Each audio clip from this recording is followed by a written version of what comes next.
بات بالکل انہوں نے ٹھیک کی، کیونکہ سڑکیں تو ایک معاشرہ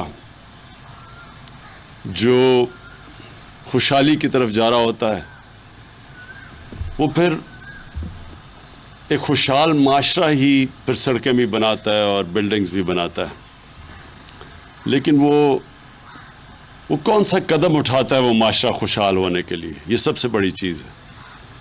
تو یہ جب ہم سڑکوں کی بات کرتے ہیں تو ہمیں یہ پتہ ہونا چاہیے کہ ان کا بہت فائدہ ہے اگر ہم سوچ سمجھ کے پرائرٹائز کر کے کہ ہمیں کون سی سڑک کی زیادہ ضرورت ہے، کیونکہ سڑکیں تو خیر سب کو چاہیے ہوتی ہیں، پرانی سڑکیں خراب ہو جاتی ہیں، ان کو بھی ٹھیک کرنا ہوتا ہے۔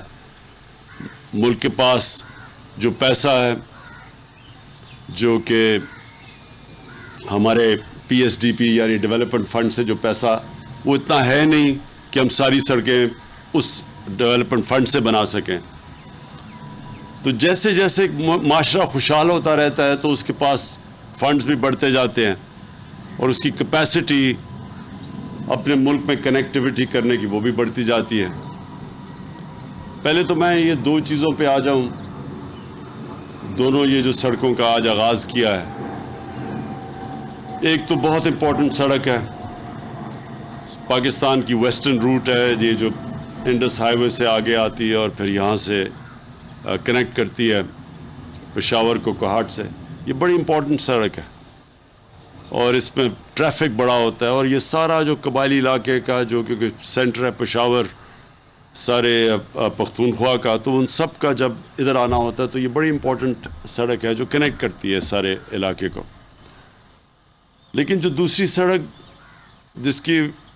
جس کی آج ہم نے انوگریشن کی اور یہ آگے جا کے چترال کو کنیکٹ کرے گی گلگت تک، ابھی تو کنیکٹ کر رہی ہے شندور تک، ہاں شندور تک، تو آگے جب جا کے یہ گلگت کو بھی کنیکٹ کرے گی، کیونکہ میں اس سڑک پہ گیا ہوا ہوں، یہ سارا چترال سے لے کے میں نے خود ڈرائیو کر کے گیا ہوں گلگت تک۔ لوگوں کو پوری طرح اندازہ نہیں ہے اس کی اہمیت کا۔ اللہ نے ہمارے ملک میں بڑی نعمتیں بخشی ہیں، بہت نعمتیں ہیں۔ ایک ان میں سے بہت بڑی نعمت ہمارے ناردرن ایریاز ہیں۔ یہ جو سارا علاقہ چترال سے لے کے آگے سکردو تک جاتا ہے اور پھر آگے اس سے چائنا تک جاتا ہے، یہ سب علاقہ ایک ایسی ہمارے لیے اللہ نے نعمت بخشی ہے کہ ابھی تک ہم اس کا پوری طرح فائدہ نہیں اٹھا سکے، کیونکہ ہمیں خود ہی کسی کو بدقسمتی سے زیادہ ہمارے حکمرانوں کو پتہ ہی نہیں ہے اس علاقے کا، لہٰذا انہیں پتہ ہی نہیں تھی اس کی خوبصورتی کیا ہے۔ ہمارے کئی جتنے بھی حکمران آئے پچھلے 30-35 سال میں، تو گرمیاں اپنی وہ لنڈن بڑے بڑے محل وہاں خریدے ہوئے ہیں، تو وہاں جانا پڑتا ہے ان کو، تو ان کو تو اندازہ ہی نہیں ہے کہ یہ سارا جو ہمارا ناردرن ایریا اور یہ جو سارا ہمارا چترال کا آگے تک گرم چشمہ، یہ جو سارا علاقہ ہے، اس میں کتنی خوبصورتی ہے۔ میں پہلی دفعہ اس سارے علاقے میں گیا تھا جب میں 15 سال کا تھا اپنے اسکول کے ساتھ، تب تو بھی کاراکورم ہائی وے بن رہا تھا اس وقت، تو مجھے تو تب سے اس علاقے کو دیکھا ہے آہستہ آہستہ تبدیل ہوتے ہوئے۔ جب یہ بالکل کنیکٹڈ نہیں تھا، وہاں لوگوں کو بالکل کٹ آف تھے لوگ وہاں کے، یہ سارے ناردرن ایریاز کے، چترال کے بھی۔ تو مجھے یاد ہے ہم اسکول کا ٹریک تھا، ہم اپنے اسکول کے ساتھ گئے تھے، تو ہر چھوٹے گاؤں کے لوگ جب جا رہے ہوتے تھے تو سب گاؤں باہر آ جاتا تھا اور وہ پھل لے کے کھڑے ہوتے تھے، کیونکہ اتنے کم وہ دیکھتے تھے لوگوں کو، تو وہ یعنی مہمان نوازی ایسی تھی کہ ہمیں پھل آفر کرتے تھے جب ہم ایک چھوٹے گاؤں، مجھے ابھی ہنزا کا بھی یاد ہے، جب وہاں بھی گئے تو وہاں بھی لوگ کھڑے ہوئے تھے۔ اب یہ علاقہ کنیکٹ تو ہو گیا کاراکورم ہائی وے سے، لیکن یہاں اتنی زیادہ جگہیں ہیں جن کا لوگوں کو پتہ ہی نہیں ہے، اور وہ صرف پاکستانیوں کے لیے نہیں، یہ ساری دنیا کے لیے ایک ٹورزم کا ایک سینٹر بن سکتا ہے. اس کے لیے صرف کنیکٹیوٹی کی ضرورت ہے. اور یہ جو سڑک آج جو ہم نے آغاز کیا اس کا، یہ ابھی لوگوں کو نہیں اندازہ، یہ آج سے 5-10 سال کے بعد اس ملک کو اندازہ ہوگا کہ یہ کتنا بڑا ایک علاقہ کھول رہا ہے، اور اس سے کتنا زیادہ ٹورزم سے اس سارے علاقے کو بھی فائدہ ہوگا اور پاکستان کو بھی فائدہ ہوگا. دنیا بدل گئی ہے، موبائل فون نے دنیا بدل دی ہے. پہلے تو ہوتا تھا کہ آپ کو اشتہار لینے پڑتے تھے اور جا کے لوگوں کو فوٹوگرافرز کو بھیجنا پڑتا تھا، پھر وہ علاقوں کی تصویریں لیتے تھے، پھر آپ دنیا کو بتاتے تھے کہ جی یہ خوبصورتی ہے، یہ ایڈورٹائز کرتے تھے. اب اس کی کسی چیز کی ضرورت نہیں ہے. لوگوں کے پاس موبائل فون ہے، لوگ وہاں جاتے ہیں علاقے میں، اپنے موبائل فون سے تصویریں لیتے ہیں، اپنی فیس بک پہ تصویریں لگا دیتے ہیں. ساری دنیا کو پہلی دفعہ پتہ چلتا ہے کہ اچھا یہ پاکستان ہے. میں جب گیا آج سے کچھ 4 سال پہلے اپنے ناردرن ایریاز میں، میں نے اپنے بچوں کو لے کے گیا تو میں نے دیکھا کہ وہاں سب ہوٹل بھرے ہوئے تھے. اور ہوٹل بھرے ہوئے کس سے تھے؟ جو ہمارے پاکستانی یورپ میں رہتے ہیں، انگلینڈ میں رہتے ہیں، امریکہ میں رہتے ہیں. تو میں ان سے پوچھا، میں نے کہا کہ آپ کیسے آئے؟ کہتے وہ میرا کوئی جانے والا تھا، وہ گیا، اس نے جب تصویریں اپنی فیس بک پہ لگائیں، جب میں نے وہ دیکھی تب ہم نے فیصلہ کیا یہاں آنے کا. سب بھرے ہوئے تھے ہوٹل. تو سوچیں کہ یہ تو ابھی تھوڑی سی جگہ انہوں نے لوگوں نے دیکھی ہیں جو ایکسیسیبل ہیں سڑک سے، جدھر ہماری سڑکیں پہنچ گئی. باقی علاقہ کا تو لوگوں کو پتہ ہی نہیں ہے. اور یہ جو علاقہ ہے، کیونکہ یہ بڑی مشکل سڑک ہے، کیونکہ میں نے پھر سے کہا میں ڈرائیو کر کے گیا ہوں بہت پہلے، تو اس سڑک پہ تو بہت کم لوگ گئے ہیں. تو جب یہ سڑک کنیکٹ کرے گی تو تب یہ سارا علاقہ، کیونکہ یہ سڑک کے ارد گرد بھی بڑے بڑے ویلیز ہیں، چھپی ہوئی جگہیں ہیں، جو کہ وہ سب کھل جائیں گی. پھر جس طرح سوات موٹر وے نے سوات کو ہمیشہ کے لیے بدل دیا اور یہ بدلتا جا رہا ہے. یہ جو ابھی مراد سعید نے کہا کہ کبھی سردیوں میں ٹورزم نہیں ہوتی تھی پاکستان میں، گرمی میں لوگ تنگ آ کے گرمی کی وجہ سے جاتے تھے. اب سردیوں میں برف دیکھنے کے لیے لوگ جانا چاہتے ہیں، اور کیونکہ وہ موٹر وے بن گیا ہے، آسانی ہے، ٹریول آسان ہے. اب سردیوں میں سارے ہوٹل بھرے ہوئے تھے. تو یہ ایک اور انقلاب آ رہا ہے پاکستان میں ٹورزم کا. ابھی آہستہ جو لوگ اوپر رہتے ہیں، بدقسمتی سے پچھلے سال یہ کرونا کی وجہ سے ٹورزم بند کرنی پڑی، ٹریول بند کرنا پڑا. لیکن یہ جیسے جیسے انشاءاللہ یہ کرونا کا بھی اب بدقسمتی سے بھی ایک تیسرا ویو آیا ہوا ہے، اللہ کرے اس سے بھی ہم نکل جائیں. پہلے 2 سے تو اوپر والے نے بڑا کرم کیا تھا ہمیں نکلنے میں. اس میں پھر میں کہوں گا کہ ماسک سب پہن کے پھریں، کیونکہ یہ سب سے بہترین طریقہ ہے اس کو، وبا کو پھیلنے سے روکنے کا. تو جو اب میں دیکھ رہا ہوں پاکستان میں، یہ ساری ٹورزم کے لیے ہمارا ناردرن پہاڑی علاقے سب کھل جائیں گے. یہ سڑک بھی کھولے گی، موبائل فون بھی کھول رہا ہے یہ سارے علاقوں کو، اور اس سے یہ سب علاقوں میں خوشحالی آئے گی. اب جو دوسری چیز ہم نے کرنی ہے کہ ٹورسٹ تو آ جاتا ہے، لیکن ٹورسٹ کے لیے اب ریزورٹس بنانی ہے تاکہ وہ ٹورسٹ آ کے پیسہ خرچ کرے. اب سب کے انفارمیشن کے لیے سوئٹزرلینڈ آدھا ہے ہمارے ناردرن ایریاز سے، یعنی سارا سوئٹزرلینڈ اس کا علاقہ آدھا علاقہ ہے جو ہمارے ناردرن ایریاز کا علاقہ ہے. اور جو ناردرن ایریاز ہے ہمارے چترال بھی ملا کے، یہ جو پختونخوا کا حصہ ہے، اس میں جو پہاڑ ہیں، جو اونچائی ہے، جو گلیشیئرز ہیں، وہ سوئٹزرلینڈ آس پاس اس کے نہیں آتا. دنیا کی جو ٹاپ 12 یا 13 سب سے اونچے پہاڑ ہیں، اس میں سے تقریباً آدھے پاکستان میں ہیں. اس کا کیا مطلب ہے؟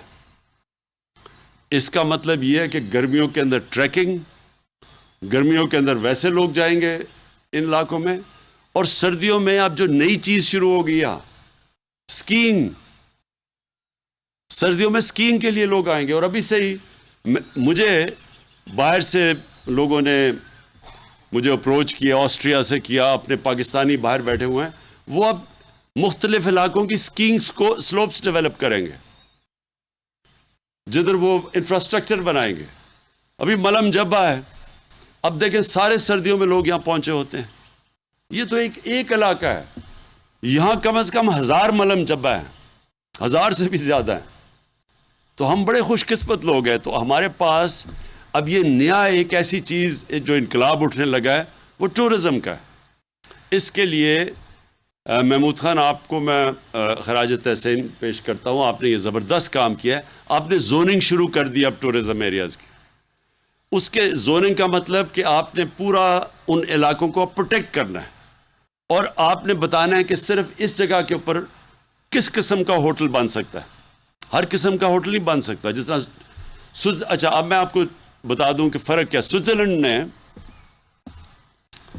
سوئٹزرلینڈ کا آدھا علاقہ ہے ناردرن ایریاز سے، اور آپ حیران ہوں گے کہ سال کا جو ان کا ٹورزم سے ریونیو آتا ہے وہ دو مجھے فگرز آئی ہیں، ایک نے $60 ارب بتایا، ایک نے $80 ارب بتایا۔ ہمارا جو سارا ایکسپورٹس ہیں وہ بھی مشکل سے $25-26 ارب ہے۔ تو ان کی صرف ٹورزم سے آدھا علاقہ ہے ناردرن ایریاز کے مقابلے میں، ان کا $60 سے $80 ارب ٹورزم سے ان کا ریونیو ہے، ان کی آمدنی ہے۔ تو کیوں وہ کرتے ہیں؟ کیونکہ سردیوں میں ان کے بھی اسکیئنگ کے لیے لوگ آتے ہیں، گرمیوں میں ان کے ویسے اچھے موسم کے لیے، گرمی سے بچنے کے لیے لوگ آتے ہیں۔ تو ہمارے لیے تو وہ ہمارا سارا علاقہ ابھی تو کسی کو پتہ ہی نہیں ہے اس علاقے کا۔ تو ہم دونوں طرف یہ سارا علاقہ پیسہ بنائے گا، لوگ پیسہ بنائیں گے۔ اس کے لیے ہمیں اب چیزیں کرنی ہے۔ نمبر 1 تو یہ زوننگ آپ نے کر دی، اس کے ساتھ ساتھ بائی لاز، زوننگ کے ساتھ ساتھ آپ کے آئیں گے، کیونکہ اگر ہم نے ان علاقوں کو صحیح معنی میں بائی لاز نہ بنائی یہ تباہ ہو جائیں گے۔ میں ایک جگہ پہ گیا، کمراٹ اپر دیر میں ایک جگہ تھی، تو ہیلی کاپٹر سے گیا کیونکہ مجھے کسی نے بتایا، ہم دیکھ رہے تھے اپنے ٹورزم کے لیے، تو اس کی ہم نے تصویریں کھینچی، ویڈیوز بنا لی۔ وہ ہم نے جب میں نے اپنے وہ ٹویٹر کے اوپر اور فیس بک پہ ڈالی تو آپ حیران ہوں گے کہ 2-3 ہفتے میں 1 لاکھ لوگ وہاں پہنچ گئے۔ اب 1 لاکھ لوگ جب پہنچ گئے تو وہاں تو کوئی انفراسٹرکچر ہی نہیں ہے، تو وہاں گندگی تھی، گند پڑا رہا، چیزیں یعنی کچھ اسٹرکچر ہی نہیں تھا۔ تو اس لیے ضروری یہ ہے کہ ہم ان سارے علاقوں کے بائی لاز بنائیں، جو بھی آئے اس کو پتہ ہو کہ یہاں آپ نے گندگی نہیں کرنی، اپنے دریا وہاں چشمے ہیں خوبصورت ان کو نہیں تباہ کرنا، اور جو ہر جگہ پہ گھر نہیں بنا دینے یا ہوٹلز نہیں، چن کے کس جگہ پہ ہوٹل بنیں گے۔ سوئٹزرلینڈ کی خوبی کیا ہے؟ ایسے زبردست قانون ہیں وہاں، سب کو پتہ ہے کہ ہوٹل ادھر بننا ہے اور اس طرح کا ہوٹل بنے گا۔ شہر یہ ہے، اور ہر شہر کے اندر صفائی ہوگی اور کسی قسم کی وہاں گندگی آپ کو نہیں نظر آتی۔ یہ علاقہ ہے، اس کے اندر صرف گائے بھینسیں اور جو یہ بکریاں چر سکتی ہیں، اور کہیں نہیں جا سکتی۔ پھر یہ جنگل ہے، کوئی جنگل کا ایک درخت نہیں کاٹ سکتا، اس لیے وہ اتنا زیادہ آمدنی اپنی ٹورزم سے کرتے ہیں۔ ہمیں اب یہ کرنا ہے پاکستان میں، لاز لے کے آنے ہیں، پروٹیکٹ کرنا ہے ان علاقوں کو۔ اور جب مقامی لوگوں کو پتہ چلے گا کہ کتنا زیادہ فائدہ ان کو ہوگا جب وہ علاقے کو پروٹیکٹ کریں گے، تو جس طرح چترال کے اندر آئی بیکس تقریباً ختم ہو گئے تھے، اتنا ان کا شکار کیا گیا۔ جب سے ہم نے مقامی لوگوں کو کہا ہے کہ آپ جو بھی آئی بیکس اتنے ہر سال مارے جائیں گے، شکار ان کا ہوگا، ہر آئی بیکس کا اتنا پیسہ لیں گے آپ جو شکاری ہے، اور وہ سارا پیسہ مقامی لوگوں کے اوپر خرچ ہوگا۔ اس سے یہ ہوا ہے کہ آئی بیکس کا اتنے زیادہ آئی بیکس ہو گئے ہیں اب وہاں۔